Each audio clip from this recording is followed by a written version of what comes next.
And of course, there would probably have been some interbreeding between some of those and other varieties such as Orpingtons and outcrossing, etc., which brought in crossbreeds and things like that.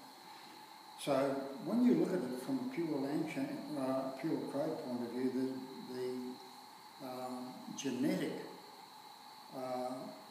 diversity of the whole breed is quite small. There's not a lot of genes out there. So whatever you've got to do, whatever we try to do is we're trying to maintain that breadth as much as we can. We originally got our birds from a number of different sources. We got initially a trio from a fellow called Norm Null, who was up in the Hervey Bay area. Norm's passed on now, which is a shame. But he originally got his birds from a guy called Charlie Bishop. I don't know if you know any of these people. But Charlie, again, was an old poultry breeder from down Wellington in New South Wales.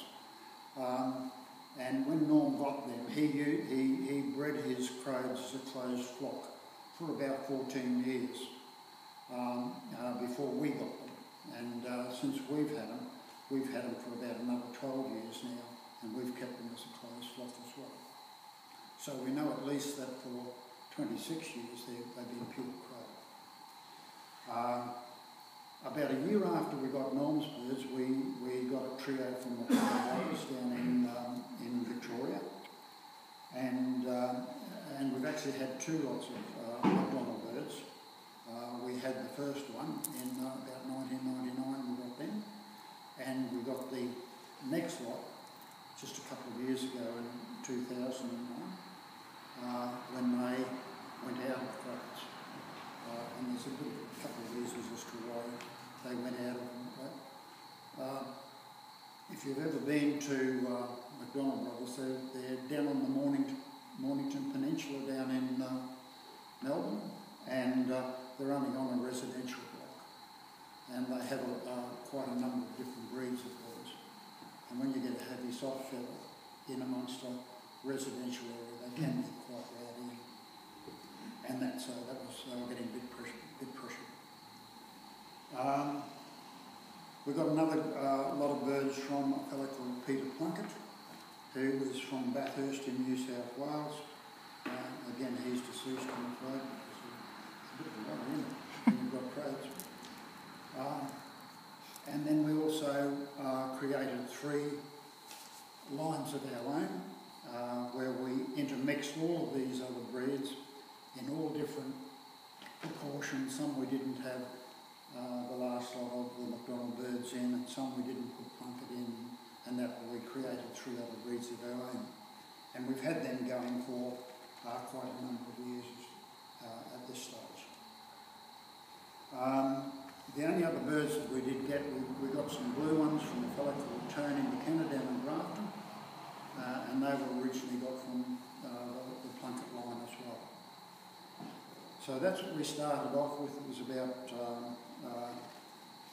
4 trios of birds, and we developed them from there. We've always kept our black birds pure black. We've never intermixed blue in with our black, because that can give you problems, and if you need any more information, we can get into that later on.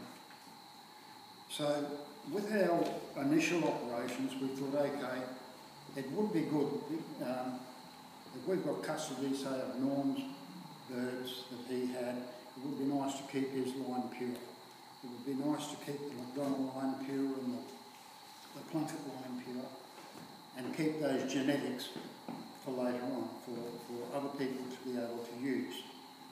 And we worked quite hard to do that.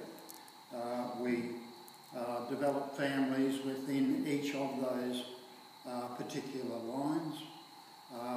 We crisscrossed them every year so that we could try and get as much diversity in the genes from those lines. But we found that in about 3-4 years, the size of our birds started to reduce, to diminish. We found that fertility and the hatchability of the birds decreased, and we also experienced a growing amount of mechanical problems, if I can put it that way, with the chickens. We found that we started getting leg problems with them, hip problems with them. We had birds that couldn't walk straight and things like that, which really are typical inbreeding type problems. So Peter actually started breeding some of those, not breeding, culling some of those birds and putting some of them in the fridge, so we could eat them. And what he then did is he boiled down the frames of those birds so we could have a look at the bone structure of them. And he's got a little box of tricks there which we'll be able to show you later as to what has happened with the bone structure of these birds and how inbreeding does affect them. And it's a bit difficult to see, you know, it's not nice at all. So what we first did is we then thought, okay, we're having all these problems, we'll outcross our McDonald line with, say, the Knoll line. And as soon as we did that, we found that our size started to come back, our fertility was the first thing that came back, our hatchability started to come, and we started to reverse those trends. And we thought, you bloody beauty, we know what we're going to do now. So what we'll do is we'll get the chicks from that outcross, and we'll breed them back to the original lines, so that the chickens are 50% Knoll and 50% McDonald. We'll breed them back to, say, the McDonald and Knoll line. They'll be 75%, and we'll do it again. And before long, within about 3 years, we'll be almost back with 100% Knoll and 100% McDonald, but we'll have an expanded gene pool. But it doesn't happen. It's too simple. It's too bit of a simplistic view of it. And what we found is that these gains that we actually got dissipated almost as quickly as what we got them. So we had to put the thinking cap on again. And after having discussions with Peter and my old mate Peter Gamble, we decided to really bite the bullet and do away with this line breeding program altogether. We were confident that we could mix up all of our lines together and not get any major repercussions from that. And the reason I say that is because we had those other 3 lines which we'd had for about 4 years, which were made up of all of them, and we were just picking out birds from any line and putting into those.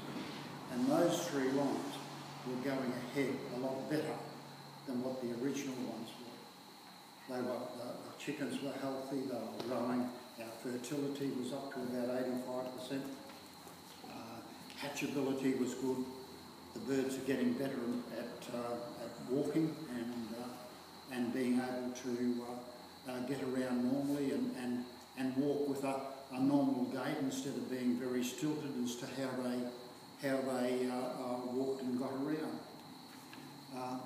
So we thought, okay, we can try a new system for about 2 years, 2 or 3 years, and if for any reason it didn't work out, we would still have birds, enough birds of the original lines to be able to reconstitute those original lines if we wanted to.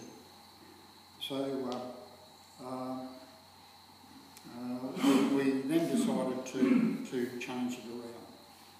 A couple of years ago, 2 or 3 years ago, we thought we'd develop 7 different female lines. So we had originally we had a Knoll line, we had a McDonald 1 line, a McDonald 2 line, a bunch of lines out of this road, and we made them into female families. And each family, we then said, okay, we had 5 or 6 females and we had 2 males. And what we would do is each year we would split the males from family 1 to family 2, and the ones from family 2 to family 3 sequentially down. And then the next year they would slip again, the next year. So that we were in a situation where for the number 1 family roosters to come back to the original number 1 family hens would take 7 years. So we've got 7 generations of chickens between when they revisit their original female line. Now, you know, you don't get roosters, cockbirds being hens really. Hens are probably better than cockbirds, but cockbirds being fertile and being able to use them as a major breeding part of your breeding scheme for 7 years. It just doesn't happen. The bird's either dead or there's something wrong, or his fertility's gone down, or whatever. Or the other thing is his progeny are a damn sight better than what he is. So you wouldn't be breeding with an inferior older bird when you have more vital, better birds to use. With every family we decided to breed a lot of chickens, and we'd cull heavily. We used to breed in excess of 200 chicks between us, and out of those 200 chicks we would keep for ourselves either 6 to 9 cockles and probably about 12 to 14 ports. And what we would do with those is they were there to replace either inferior breeding stock or stock that are too old, and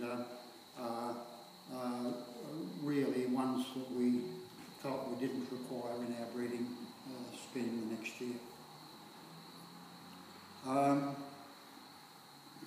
We tried as much as we could to breed best with the best all the time, and we tried. And the first thing that we tried to do was to concentrate on the major problem we had previously, was the bone structure of the bird. We had to decide, okay, we're going to breed this bird, we're going to build this bird back up from the framework of it. If you haven't got the framework right, the other things aren't going to follow.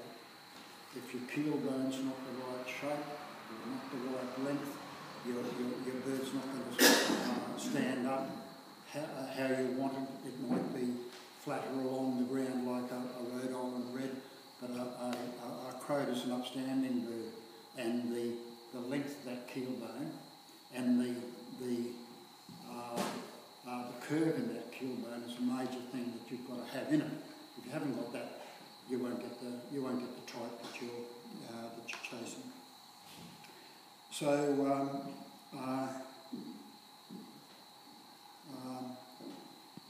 after 2 years, our birds can now walk straight. They can walk with a normal chicken gait. They don't walk along at an angle like that. They haven't got hock problems. They haven't got hip problems. I'm not saying all of them are like that. They're a damn sight further along the road than what we were.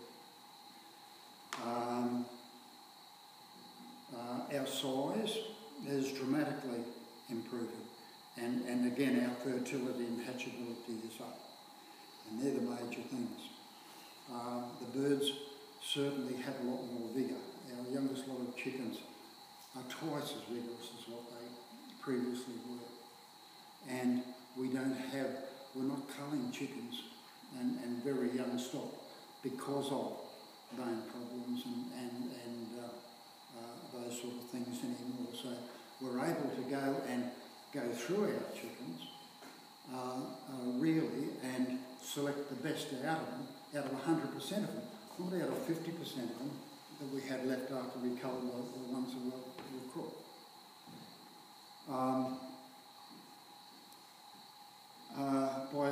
Have you heard of the term compensatory mating? You haven't? We'll come back to it in a second. By compensatory mating our birds, we were also, while we were trying to fix up our bone structure, we were able to address other things like little show quality things like colour of the eye, type of comb, underfoot colour, foot feather on the crane, toenail colours, all these stupid little things which from an exhibition point of view is quite important, but from the general what's the name of the bird, it doesn't give a toss about that. We also noticed that we were able to reduce the number of what we call slip tendons and webbed toes and things like that. Again, physical abnormalities of the bird which you can get with birds with feathers down that outside toe. And but of course we've also got other problems.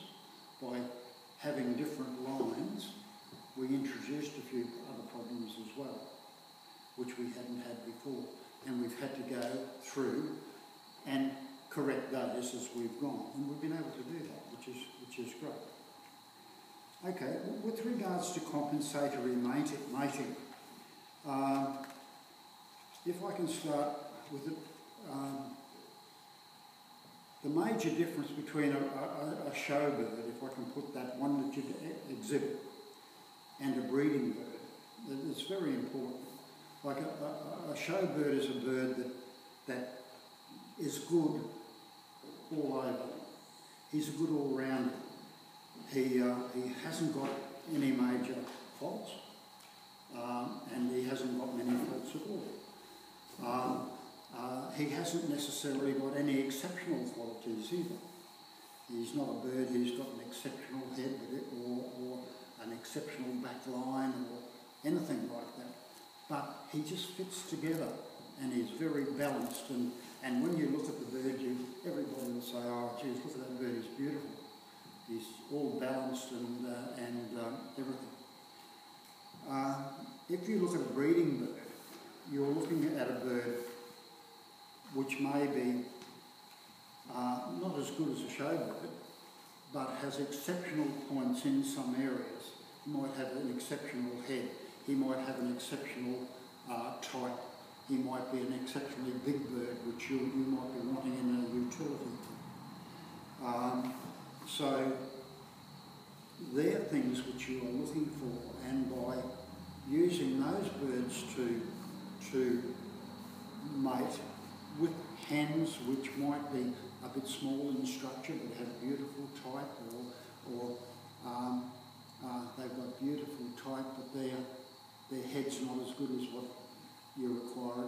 By getting up, if you're able to put a cockbird with a hen bird, where the cockbird is strong but the hen bird is weak, and vice versa, you've got a good chance of being able to improve the quality of your stock, because you'll get some stock which are worse off in both areas that we're talking about, or one will be good, they'll be the same as the hen and the same as the cock. Then you'll get that 25% of your birds which have got the outstanding head of the cockbird and the outstanding type of the hen, and they're the ones that you would take those 25% and you would then use them, and that's the way that you improve the quality of your birds from and I'm only talking exhibition qualities here, which isn't necessarily to everybody's taste.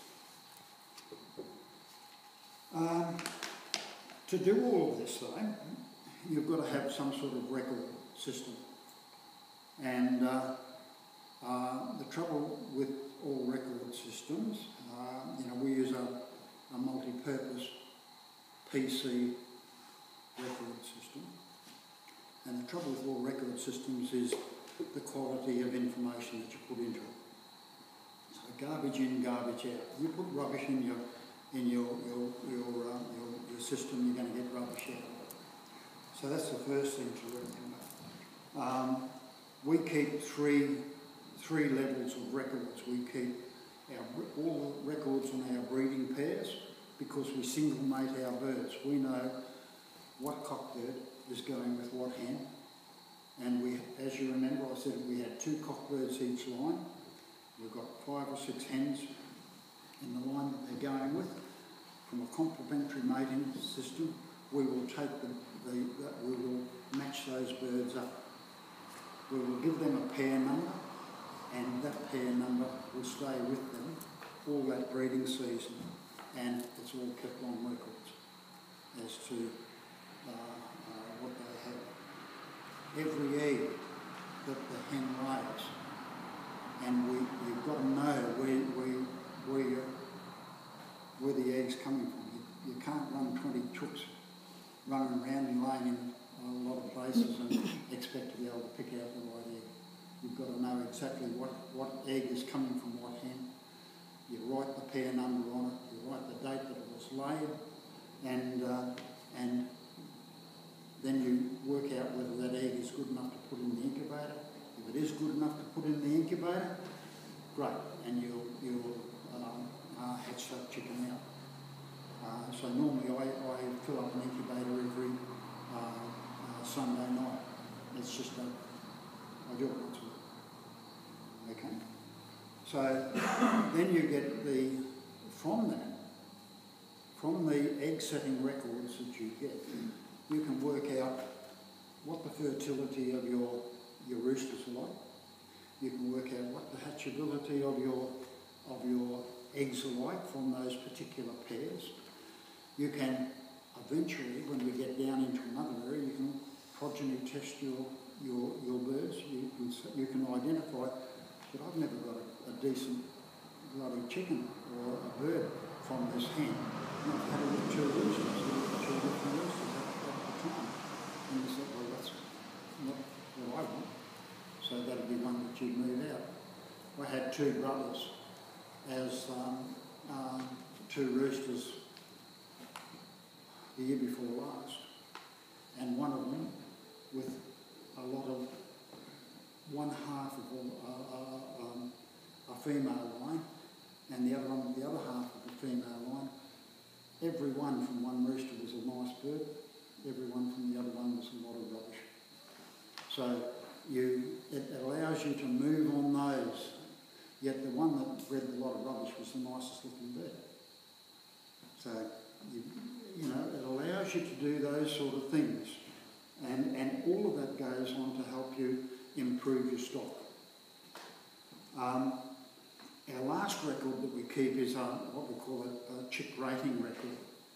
So every chicken that we get goes on, and I've got copies of these here, you can have a look at them later on. We keep a record of that bird. We keep a record of that bird from when we hatch it until it goes out of our control. Now, that might be whether it's culled, or whether it's sold, or whether it's given to another breeder, or whatever. So we always keep it, and we always keep the information as to who we've sold it to, so we can go back to them and find out, get information back from them as to how they're going with them, etc. So each of these chickens is actually rated, and they're rated on certain things: head quality, height, feet, all of the major things, and all that information comes from the Australian Standards book. So there's nothing hard, and it's really just logical.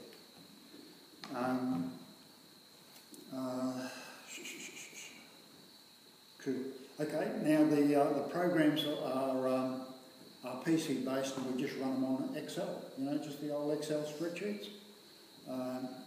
So they're very easy to develop yourself. They're easy to change if you want to, and so you can add to them and delete and all of that sort of stuff. However, we've still got a long way to go, because we've got about another 5 years to go through our 7-year cycle.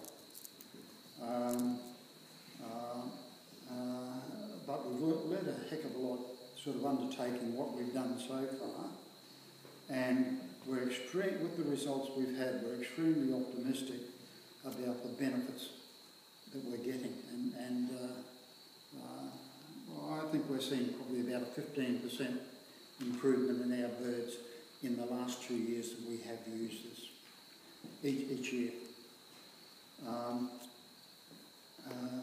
We now realise also that it's not just genetics which cause a bird, allow your birds to be improved. It's actually the management of the birds. Like in breeding poultry isn't a genetic problem, it's a managerial problem. It's how we as owners of these birds are treating them and breeding them. So we've got to start thinking. And thinking about the genetic pool that we're working with.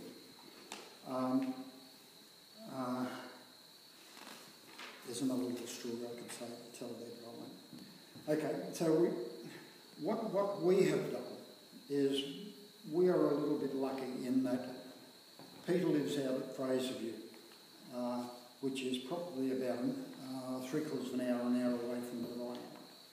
And we are both lucky in that we have a bit of land which we can do.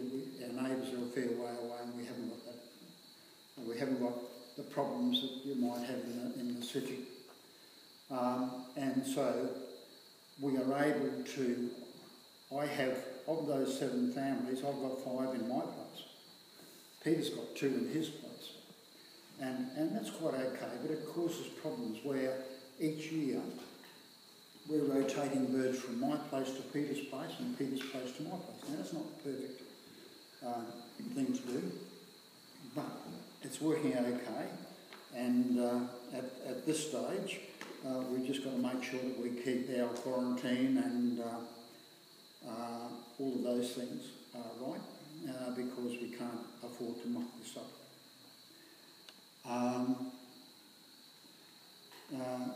We both have got bluebirds in Peter's place and my place. What we do with our bluebirds is we bring any say black cockbird. If we've got blue hens, we'll take any black cockbird from any of those 7 lines and can put them with our blue hens. So we're picking the best out for a blue hen anywhere in our black lines, and we'll put it in. So we get from a black blue breeding pair, you get 50% blue, you get 50% black. With the blacks, for a blue bred black, if it's a pullet or a cockle, we never ever use them, put them back into our black lines. So if they're a blue bred black pullet, it automatically goes to be sold as a layer. If it's a blue bred black cockle, it will automatically go into the fridge when it's grown out and put into the fridge. But we'll never ever go back into a black line. There's a couple of reasons for that. I won't go into it here. So if we look at the downside of what we've been doing is there's a lot of infrastructure required to keep 7 families of birds. There's a lot of infrastructure required to keep 200 chickens and grow them out to particular stages, even though you're culling the rubbish out of them and trying to just keep the best. As I said before, rotating the males between properties has its risks, but it's worked quite well so far.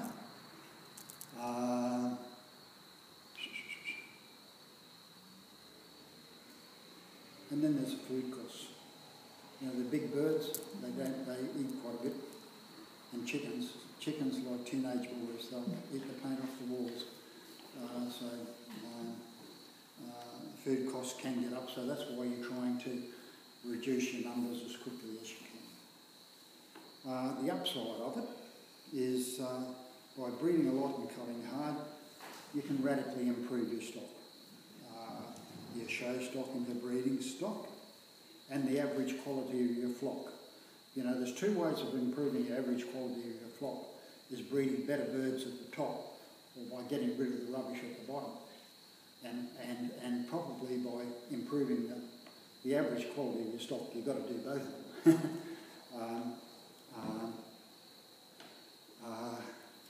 It does give you a lot of satisfaction to see your birds improving every year. That's what I get out of it anyway. And it's also very satisfying, say, from a rare breed's point of view, to know that you're doing something that's going to get this rare breed back into the mainstream. And particularly if it's a rare breed, which has been a cornerstone of a lot of the breeds that we have in Australia, like the Orpington, the Austral, the Barnbill, the Wells Summer, Jersey Giant, and on they go. There's so many of them. That's almost it. Before I pass over to Pete, comes down to sort of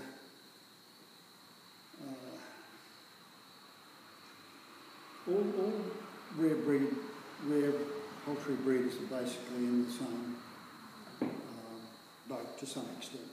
If you go to a show and have a look at Hoodens, if you go to have a look at Dorkings, if you go to have a look at Faverolles, you'll have noticed over the last 10 years they're all getting smaller. They're all getting smaller, and everybody is whinging that their fertility is going down. And it's exactly the same with these other breeds as what we've had. In that the genetic pool's not getting bigger, and there's not more people coming in and getting into these birds. So you've got to do something a little bit, not revolutionary, out of the mainstream to do something about it. It'll be very interesting to see. I'm involved in the importation syndicate for the poultry, and we're expecting birds in from the first birds in from 1939. You said, didn't it? 39 into Australia next year. So it'll be very interesting to see how people who get these birds in, how they integrate them into their existing flocks. Because you might have a situation where people themselves think we're sitting pretty because we feel that our birds have been basically pure crows for about 30 years. You have other breeds of birds, and I hope there's nobody here with them, like a Brahma, which in Australia is a made-up bird. It's been made up of a number of different types of, by putting a number of different types of birds together and getting the progeny to look like a Brahma. So it will be very interesting, and I'm not saying that's right or wrong, but it'll be very interesting when they get the real McCoy Brahma imported into Australia from the UK as to how they introduce that to the Brahma which has been made in Australia. Probably all hell might break loose when all those sort of genes get together, and they'll probably have a lot of work to do to bring them back together again. But by developing the Brahma anyway, they've shown a lot of persistence and a lot of skill in being able to do that, so I don't see the other thing as being much of a problem. Okay. I'll hand over to Peter now, if you don't mind, Pete.